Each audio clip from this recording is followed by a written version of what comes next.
When the United States sneezes, Canada catches a cold or the flu, and with modern travel, the same could be said of Asia, Africa, or South America.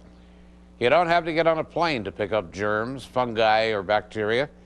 A University of Ottawa scientist found an impressive selection right at reporter Timothy Walker's workstation. Fortunately, most of them were completely harmless, because now more than ever, scientists are seeing how microscopic organisms have a big impact on our health.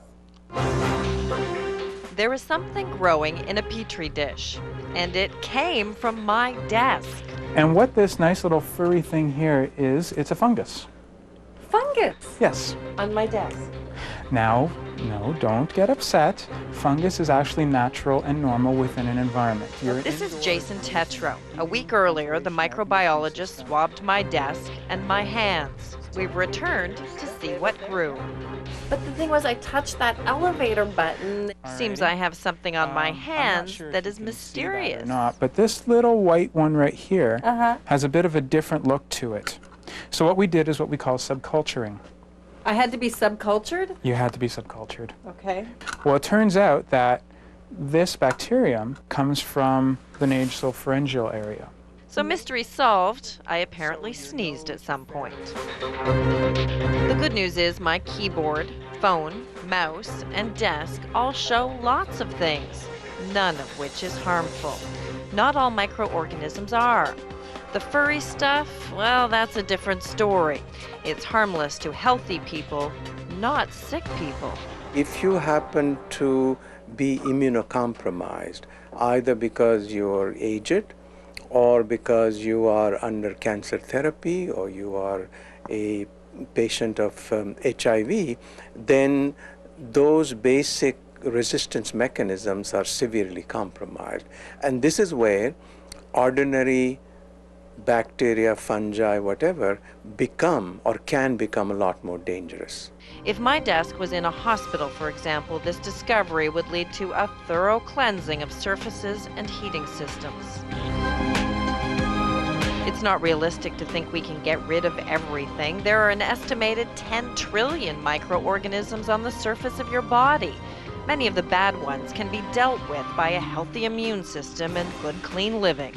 The basic issue of hygiene, such as hand washing and making sure that you're eating the right kind of food, not only in terms of its nutrition, but also in terms of safety, drinking the right kind of water in terms of, again, its microbiological safety, are the basic things that are time-honored. Those practices will better your odds of fighting off the bad ones, and there is reason to be concerned and take precautions.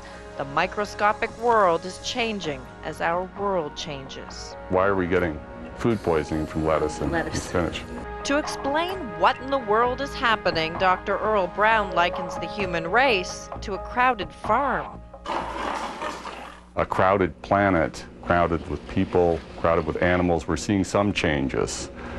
For one thing, if I look back not too long, 1970 or so, the war on germs was said to be won. We'd beaten the viruses and the bacteria. Instead, now we're becoming acquainted with words like superbug, E. coli, and norovirus. So what's happening? Here's one example. The problem is that those are animal-source diseases. Those are bacteria that were in livestock. But we're spraying water to irrigate now, something we couldn't do 100 years ago. But now you spray water all over your crops to irrigate them.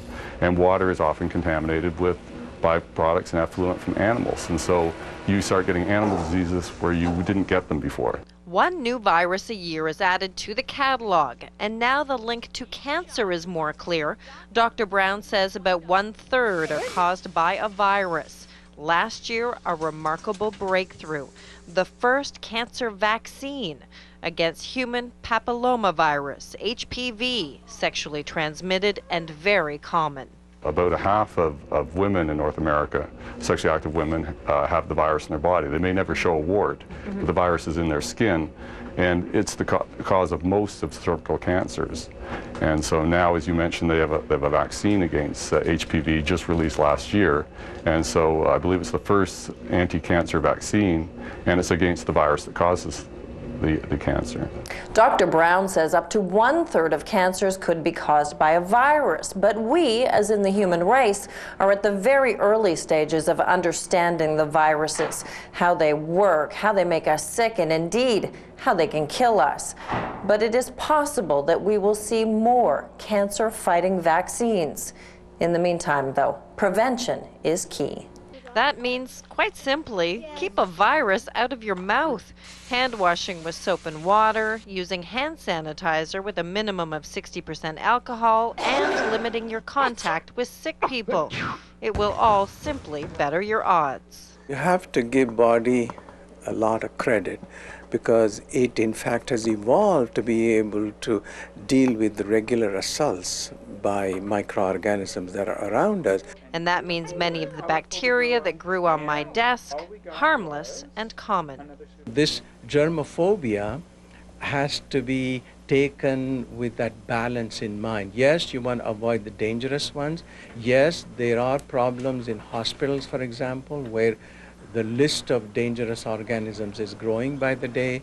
More of them are becoming resistant to antibiotics and so on.